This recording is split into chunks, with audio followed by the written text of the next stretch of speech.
పశ్చిమాసియాలో ఉద్రిక్తత పరిస్థితులు నెలకొన్నాయి. ఇరాన్పై ఇజ్రాయెల్, అమెరికా సంయుక్తంగా దాడులు కొనసాగిస్తున్నాయి. ఈ దాడులకు గట్టిగా సమాధానమిస్తూ ప్రతిదాడులు చేస్తుంది ఇరాన్. దీంతో బాంబుల మోతతో పశ్చిమాసియా ప్రాంతం దద్దరిల్లిపోతుంది.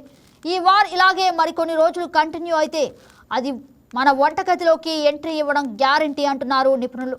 అవును, పశ్చిమాసియా ప్రాంతం యుద్ధంతో అట్టుడికితే ఇక మన వంటగదిలో పప్పులు ఉడకడం కష్టమంటున్నారు.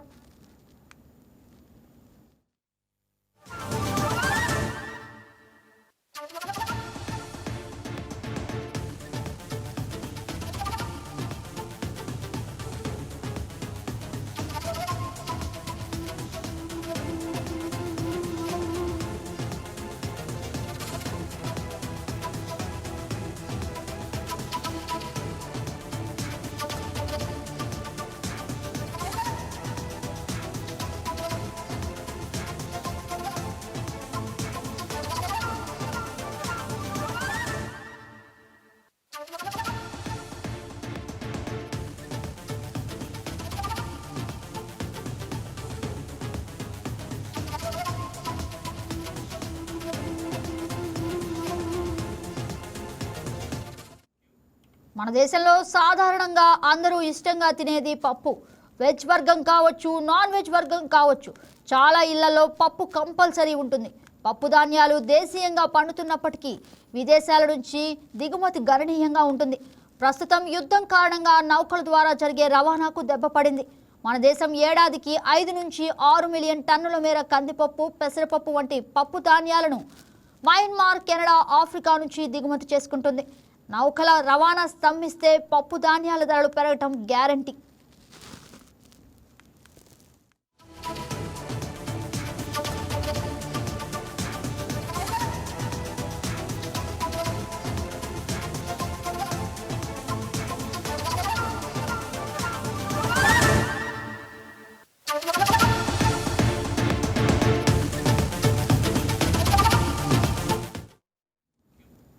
అంతర్జాతీయ ఉద్రిక్తతల వల్ల పప్పు ధాన్యాల రవాణా ఎక్కువ రోజులు ఆగినా, లేదంటే రవాణా వ్యయాలు పెరిగినా ఆ ఎఫెక్ట్ వీటి ధరల రూపంలో మన వంటగదిపై పడుతుందనడంలో ఎలాంటి సందేహం లేదు. యుద్ధం కారణంగా రవాణాతో పాటు బీమా ఖర్చులు కూడా భారీగా పెరుగుతాయి. ఈ భారాన్ని అంతా వినియోగదారులు భరించాల్సి ఉంటుంది. అంటే రిటైల్ ధరలు పెరుగుతున్నాయన్నమాట.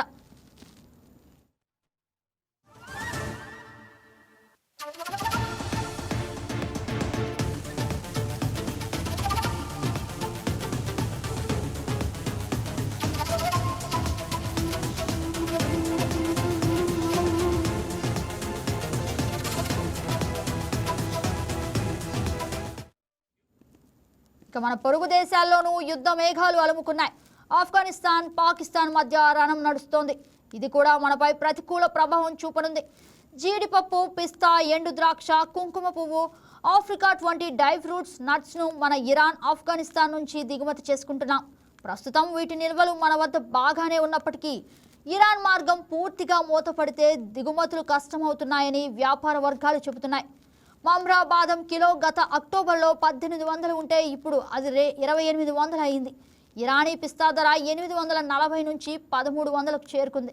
ఇక ఇరానీ ఆఫ్రికా ధర డిసెంబర్ నెలలో 750 ఉంటే ఇప్పుడు అది 1400ను తాకింది.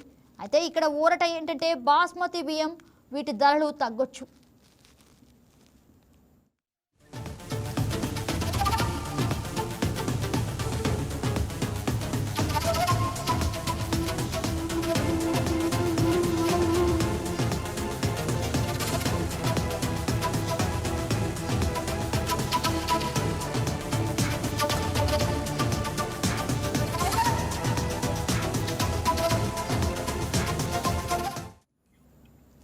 బాస్మతి బియ్యాన్ని మనం ఇరాన్, ఇతర గల్ఫ్ దేశాలకు భారీగా ఎగుమతి చేస్తున్నాం. అయితే ప్రస్తుత పరిస్థితిలో ఎగుమతి చేయడం కష్టం కనుక వీటి ధరలు తగ్గుముఖం పట్టొచ్చు. ఇదిలా ఉంటే అంతర్జాతీయంగా నెలకొన్న అనిశ్చిత పరిస్థితులు పెట్రోల్ ధరలపై కూడా ప్రభావం చూపనున్నాయి.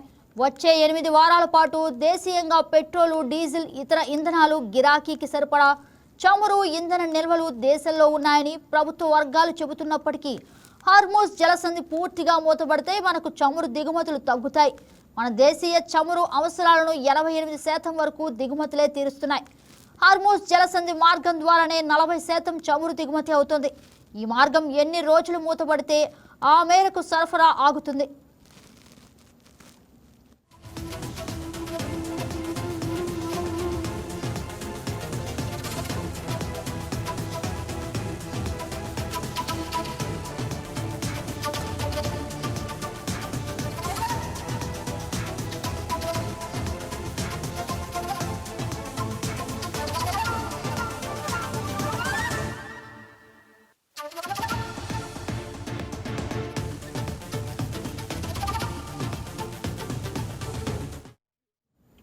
మన దేశానికి గ్యాస్ అత్యధికంగా ఖతార్ నుంచే సరఫరా అవుతుంది. ఈ దేశం తన సరఫరాలను నిలిపివేస్తున్నట్లు ఇప్పటికే ప్రకటించింది. భారత్ ఏడాదికి దిగుమతి చేసుకునే దాదాపు 27 లక్షల టన్నులు ఎల్ఎన్జీలో 40% ఖతార్ నుంచే వస్తుంది. మరోపక్క Petronet, LNG limited, Abu Dhabi national oil కంపెనీలు ఎల్ఎన్జీ ఎగుమతులను 10 నుంచి 30% దాకా తగ్గిస్తున్నామని భారత్లోని తమ వినియోగదారులైన గెయిల్, ఐఓసీ తదితర సంస్థలకు ఇప్పటికే సమాచారం ఇచ్చింది.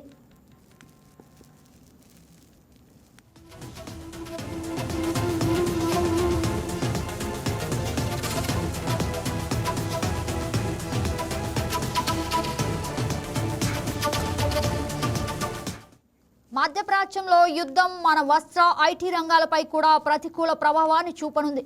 వస్త్ర ఎగుమతులు ఎర్ర సముద్రం మీదుగా జరుగుతోంది. ఇరాన్ యుద్ధంతో నౌకలు కేప్ ఆఫ్ గుడ్ హోప్ మార్గం ద్వారా వెళ్లాల్సి వస్తుంది. దీంతో రవాణా సమయం 15 నుంచి 20 రోజులు పెరుగుతోంది. దీంతో ఖర్చులు పెరిగి గ్లోబల్ మార్కెట్లో భారత వస్త్రాల ధరలు పెరుగుతాయి. అలాగే గల్ఫ్ దేశాల్లోనూ భారత్ తన ఐటీ సేవలు విస్తరిస్తోంది. యుద్ధం కారణంగా అక్కడ కొత్త ప్రాజెక్టులు ఆగిపోయే ప్రమాదం ఉంది.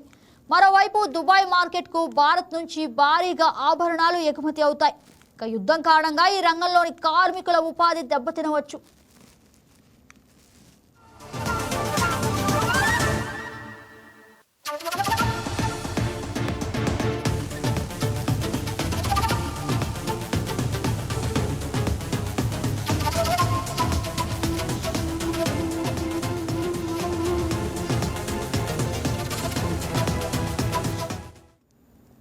ఇరాన్, ఇజ్రాయెల్, అమెరికా యుద్ధం భారత్కు పలు రకాల నష్టాన్ని కలిగించవచ్చని నిపుణులు హెచ్చరిస్తున్నారు. చమురు దిగుమతి చేసుకునే పప్పు ధాన్యాల ధరలు పెరిగే సామాన్యులపై భారం పడుతుందంటున్నారు. బియ్యం, టీ, వస్త్రాలు, అలాగే ఇంజనీరింగ్ వస్తువులు, ఐటీ ఎగుమతులు పడిపోనున్నాయి. సముద్ర మార్గాల మార్పులతో రవాణా ఖర్చులు, బీమా ఖర్చులు పెరిగి భారత కంపెనీలు లాభాలు తగ్గిపోతాయి. యుద్ధం ఎంత త్వరగా ముగిస్తే భారత ఆర్థిక వ్యవస్థకు అంత మేలు జరుగుతుందని నిపుణులు చెబుతున్నారు. దీనిపై మరింత సమాచారాన్ని మా ఏపీ బ్యూరో చీఫ్ సలాం అందిస్తారు. గుడ్ మార్నింగ్ సలాం, చెప్పండి. గుడ్ మార్నింగ్ గగన. వాస్తవంగా ఇరాన్ మరియు ఇజ్రాయెల్ రెండు దేశాల మధ్య యుద్ధ వాతావరణం నెలకొన్న సమయంలో అంటే దీని ప్రభావము పూర్తిగా అన్ని దేశాలపై పడుతుందన్నటువంటి విషయాన్ని ఇప్పటికే అంతర్జాతీయ స్థాయి విశ్లేషకులు సైతం పలుమార్లు ఇదే ప్రకటనని తమ అభిప్రాయాన్ని వెలిబుచ్చడం జరిగింది. అంటే అమెరికా, ఇజ్రాయెల్ రెండు దేశాలు కలిసి ఇరాన్ పై యుద్ధం ప్రకటించాయి. ఇరాన్ కూడా అదే స్థాయిలో ప్రతీకార దాడులకు పాల్పడుతుంది. యుఏఈ దేశాలను టార్గెట్ చేస్తూ ఇప్పటికే ఇరాన్ దాడులకు పాల్పడుతున్న విషయం మనకు కూడా తెలిసిందే. అయితే ఈ మూడు దేశాలు అంటే ఏదైతే ఇజ్రాయిల్, ఇరాన్ రెండు దేశాల మధ్య యుద్ధ వాతావరణం ఏర్పడిన వెంటనే దీని ప్రభావం అన్ని దేశాలపై కనిపిస్తున్నటువంటి విషయాన్ని పరిశీలకులు పలుమార్లు చెప్పడం జరిగింది, హెచ్చరించడం జరిగింది.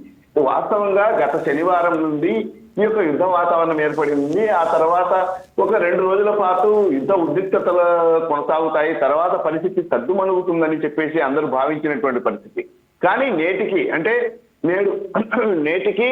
అలాంటి పరిస్థితి కనిపించకుండా ఐక్యరాజ్య సమితి జోక్యం ఇప్పటికీ చూసుకోలేని పరిస్థితి కనిపిస్తున్న నేపథ్యంలో ఈ యుద్ధ వాతావరణం అలాగే కొనసాగుతుంది. అయితే దీనితో ప్రధానంగా మన దేశం అంటే భారతదేశంపై అంటే ఎటువంటి ప్రభావం చూపుతుంది అన్నది ఇప్పుడు పెద్ద చర్చ సాగుతుంది అన్ని దేశాల మధ్య. కానీ ప్రధానంగా ఇరాన్ నుంచి ఎక్కువగా మనకు ఇరాన్ పై ఏదైతే ఇరాన్ వల్ల అన్ని దేశాలకు వచ్చేటటువంటి తొలి ముప్పు ఏమిటంటే ముడి చమురు సరుకు రవాణా జరగడంలో కలిగేటటువంటి ఇబ్బంది. ఇప్పుడు ఇరాన్ ఏం చేస్తుంది, ఇరాన్ తనకు ఉన్నటువంటి యుద్ధ వాతావరణ పరిస్థితుల నేపథ్యంలో హోర్ముజ్ జలసంధి అంటే హోర్ముజ్ అనేటటువంటి సముద్ర మార్గాన్ని పూర్తి స్థాయిలో నిలిపివేసింది.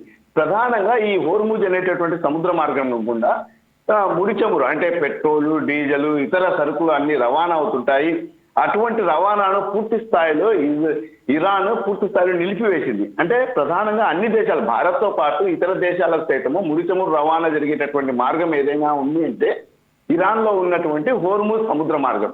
అయితే ప్రస్తుతం ఆ సముద్ర మార్గంలోని పూర్తి స్థాయిలో మూసివేసినటువంటి ఇరాన్ ఏదైనా సరే నౌకలు కనిపిస్తే తాము పేల్చి వేస్తామంటూ ఇప్పటికే హెచ్చరికలు సైతం జారీ చేయడం జరిగింది. అంటే దీనివల్ల ముడి చమురు ధరలపై అంటే పెట్రోల్, డీజిల్ ధరలపై ప్రభావం చూపేటటువంటి అవకాశం ఉందని మనం చెప్పవచ్చు.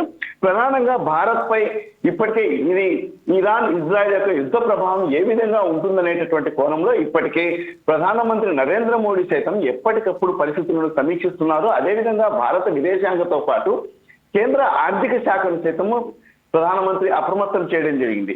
అంతే స్థాయిలో ఎప్పటికప్పుడు యుద్ధ వాతావరణం ఏ విధంగా జరుగుతుంది, అసలు యుద్ధ వాతావరణం వల్ల భారతీయుల క్షేమ సమాచారంతో పాటు భారత్ పై ఎటువంటి ప్రభావం చూపనుందనేటటువంటి అంశాన్ని సైతము ఇప్పటికే స్వయంగా ప్రధాని నరేంద్ర మోడీ అత్యవసర సమావేశాలు, సమీక్షలు నిర్వహించి ఇప్పటికే సమీక్షించడం జరిగింది.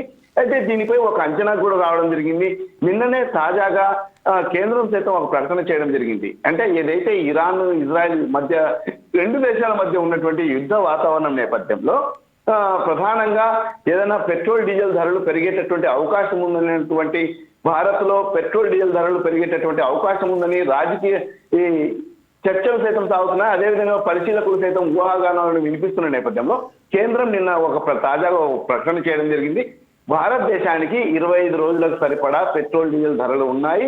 అయితే ఇప్పుడు ప్రస్తుతము వాటి ధరలను పెంచేటటువంటి యోచనలో కేంద్రం లేదని చెప్పేసి కేంద్రం తాజాగా ప్రకటించింది. అయితే తర్వాత అంటే ప్రస్తుతం ఇదే యుద్ధ వాతావరణం ఇలాగే కొనసాగితే ఖచ్చితంగా భారత్ కు ముడి చమురుపై అంటే ఏదైతే పెట్రోల్, డీజిల్ పై ఆర్థిక భారం పడేటటువంటి అంటే కొద్దిగా ధరలు పెంచేటటువంటి అవకాశం ఉందని ఇప్పటికే పరిశీలకులు సైతం భావిస్తున్న పరిస్థితి. అయితే అంతేకాకుండా ప్రధానంగా పప్పు ధాన్యాలు, అదేవిధంగా ఇతర ఆహార పదార్థాలు అంటే ఏదైనా సరే భారత్ అంటే మన దేశము విదేశాల నుండి పప్పు ధాన్యాలను దిగుమతి చేసుకుంటుంది. దీనితో యుద్ధ వాతావరణం వల్ల రవాణా ఛార్జీలు కానివ్వండి, అదేవిధంగా ఇన్సూరెన్స్ ధరలు సైతము పెరగడం వల్ల పప్పు ధాన్యాల యొక్క ధరలు సైతం పెరిగేటటువంటి అవకాశం ఉందని పరిశీలకులు భావిస్తున్నారు. దీనితో ఆ యొక్క ప్రభావం అనేది సామాన్యులపై పడేటటువంటి అవకాశం ఉంది. అయితే ఇది ప్రస్తుతము కేంద్రము వీటికి ధరలు పెంచడం బదులు ప్రస్తుతం ప్రత్యామ్నాయ మార్గాలపై ప్రధానమంత్రి నరేంద్ర మోడీతో పాటు కేంద్ర ఆర్థిక మంత్రి నిర్మలా సీతారామన్ అదేవిధంగా అన్ని శాఖలకు సంబంధించినటువంటి కేంద్ర మంత్రులు ప్రత్యామ్నాయ మార్గాలు ఏవి ఉన్నాయనేటటువంటి కోణంలో ఇప్పటికే ఆలోచిస్తున్నటువంటి తీరు కనిపిస్తోంది.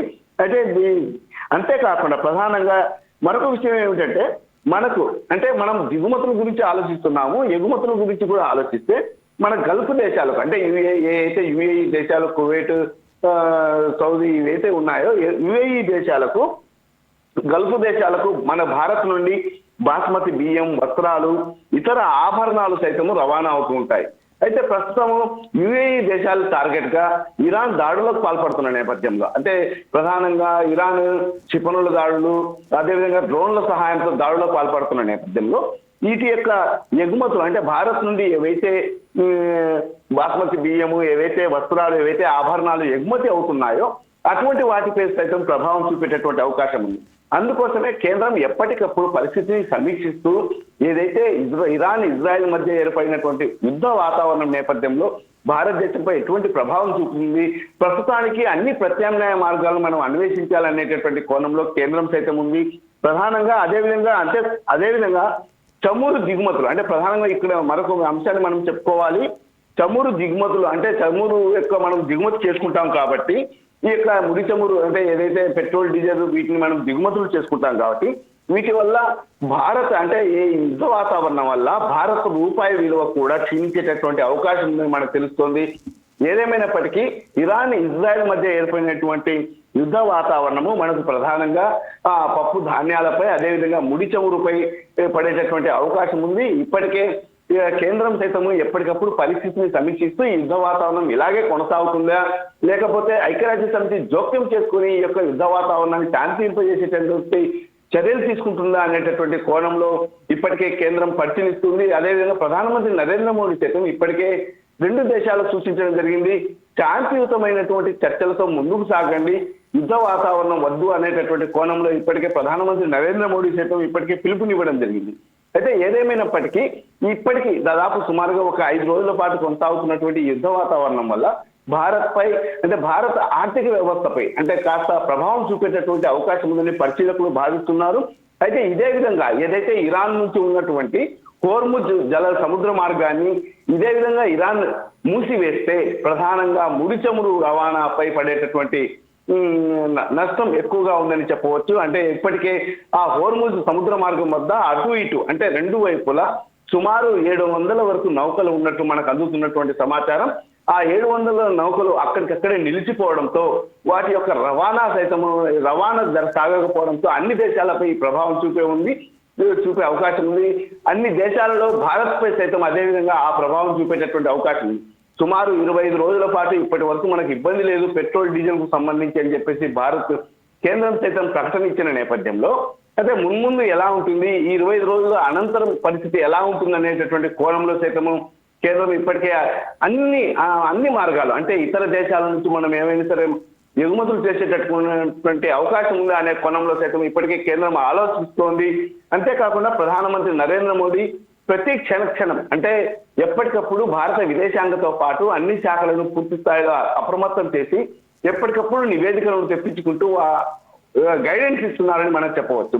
అయితే ప్రధానంగా ఇటు ఓవైపు భారత్పై యుద్ధ ప్రభావం చూపేది ముడి చమురు పప్పు ధాన్యాలపై అయితే ప్రస్తుతం అక్కడ ఉన్నటువంటి భారతీయులను రక్షించుకోవడం అనేది కూడా కేంద్రంపై ఉన్నటువంటి ఒక ప్రధాన లక్ష్యం అని చెప్పుకోవచ్చు.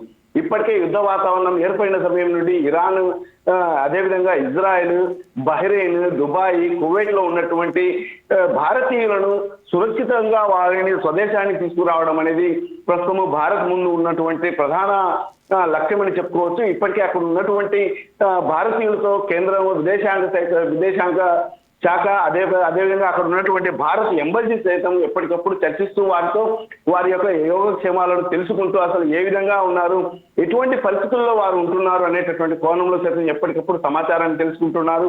అంతే స్థాయిలో అక్కడ ఉన్నటువంటి కొన్ని మన ఎన్ఆర్ఐ సంఘాలు సైతము ఎప్పటికప్పుడు అక్కడ ఉన్నటువంటి భారతీయులను ఎప్పటికప్పుడు అప్రమత్తం చేస్తున్నటువంటి పరిస్థితి ఉంది.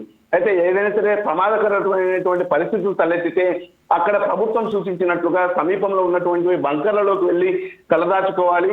మీరు సురక్షితమైనటువంటి తర్వాత అంటే ప్రస్తుతం అన్ని దేశాలు అంటే ప్రస్తుతం మనం చెప్పాలనుకుంటే యుఏఈ దేశాలతో పాటు నెక్స్ట్ ఇరాన్, బహ్రెయిన్, నెక్స్ట్ అదేవిధంగా ఇజ్రాయెల్ ఈ దేశాలు ప్రస్తుతం తమ గగనతలాన్ని మూసివేసిన క్రమంలో విమానయాన రాకపోకలు సైతం కాస్త అంతరాయం కలుగుతున్నటువంటి పరిస్థితి మనం గమనించాల్సిందే.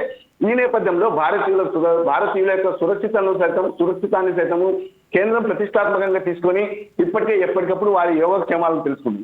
అంటే ప్రస్తుతం కేంద్రం ముందు ఉన్నటువంటి పెను సవాళ్లు ఏమిటంటే ప్రధానంగా ఇరాన్, ఇజ్రాయెల్ యుద్ధ వాతావరణం నేపథ్యంలో ముడి చమురు రవాణా ఆగిపోయిన సమయంలో ఆ పరిస్థితిని ఏ విధంగా గడ్డెక్కాలి, అదేవిధంగా ఆ పరిస్థితిని ఏ విధంగా అధిగమించాలనేటటువంటి కోణంలో కేంద్రం ముందు ఒక సవాలు ఉందని చెప్పవచ్చు. అంతేకాకుండా పప్పు ధాన్యాలు వీటి యొక్క రవాణా అనేది పూర్తి స్థాయిలో నిలిచిపోయిన నేపథ్యంలో వాటి యొక్క ధరలను పెంచకుండా సామాన్యులకు ఆర్థిక ఇబ్బంది కలగకుండా ఏ విధంగా చేయాలనేటువంటి కోణంలో కేంద్రం ఆలోచిస్తోంది. అంతే స్థాయిలో మన భారతీయుల యొక్క భద్రతపై సైతం కేంద్రం ప్రత్యేక దృష్టి సారించినటువంటి పరిస్థితి. ఈ నేపథ్యంలో ఈ 3 అంశాలపై ప్రస్తుతము కేంద్రం ప్రత్యేక దృష్టి సారించి ఎప్పటికప్పుడు సమీక్ష జరుపుతుంది. అంతే స్థాయిలో అదేవిధంగా మన భారతదేశం నుండి ఎగుమతి అయ్యేటటువంటి బాస్మతి బియ్యం, ఇతర వస్త్రాలు అన్ని యుఏఈ దేశాలకు అంటే సౌదీకి, కువైట్ కు ఎగుమతి అవుతుంటాయి.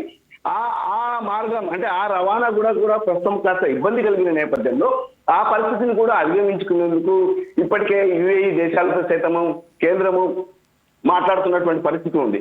మొత్తం మీద ఇరాన్, ఇజ్రాయెల్ మీద ఏర్పడినటువంటి యుద్ధ వాతావరణ పరిస్థితి ప్రస్తుతం భారత్ పై ఈ విధంగా ప్రభావం చూపేటటువంటి అవకాశం ఉందని పరిశీలకులు భావిస్తున్నారు. మొత్తం చివరకు అంటే దాదాపు ఇప్పటికి సుమారు 5 రోజుల పాటు జరుగుతున్నటువంటి యుద్ధ వాతావరణంతో ప్రస్తుతం భారత్ ఎలాంటి ఇబ్బంది లేకుండా కేంద్రం అన్ని చర్యలు తీసుకుంటుంది. అదేవిధంగా ఇప్పటికే అన్ని రాష్ట్రాలను అంటే భారతదేశంలో ఉన్నటువంటి అన్ని రాష్ట్రాలను అలర్ట్ చేసి ఆ రాష్ట్రాల యొక్క పౌరులు ఏ దేశాల్లో ఉన్నారు, వారి యొక్క వివరాలు, ఏదైతే యుద్ధ వాతావరణం ఉన్నటువంటి దేశాల్లో ఉన్న వారి కోసం ఇప్పటికే హెల్ప్ లైన్ నెంబర్లు అంటే వాళ్ళకు సహాయాన్ని అందించేందుకు హెల్ప్ లైన్ నెంబర్లను సైతం ఏర్పాటు చేయడం జరిగింది.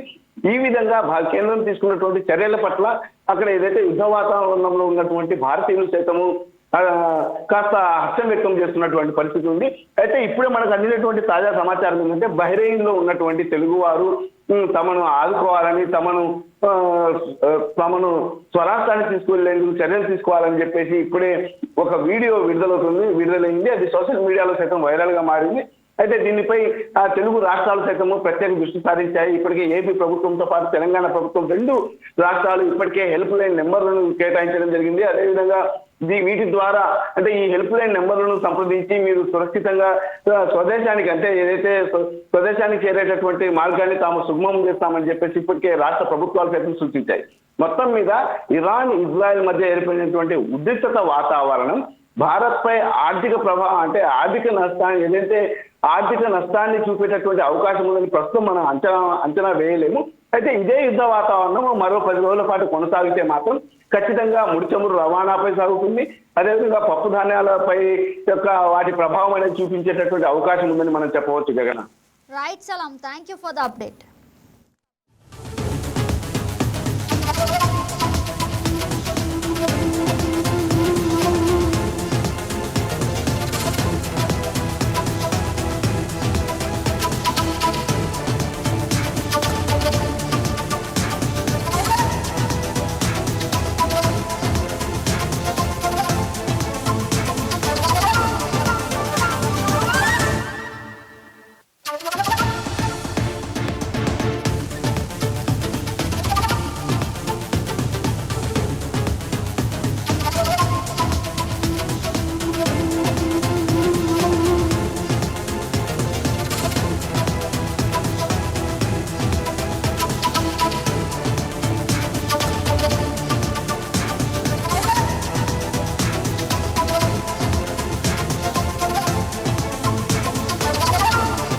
Please subscribe to YK TV Network. Please subscribe to YK TV. Please watch YK News. Don't forget to subscribe YK News channel.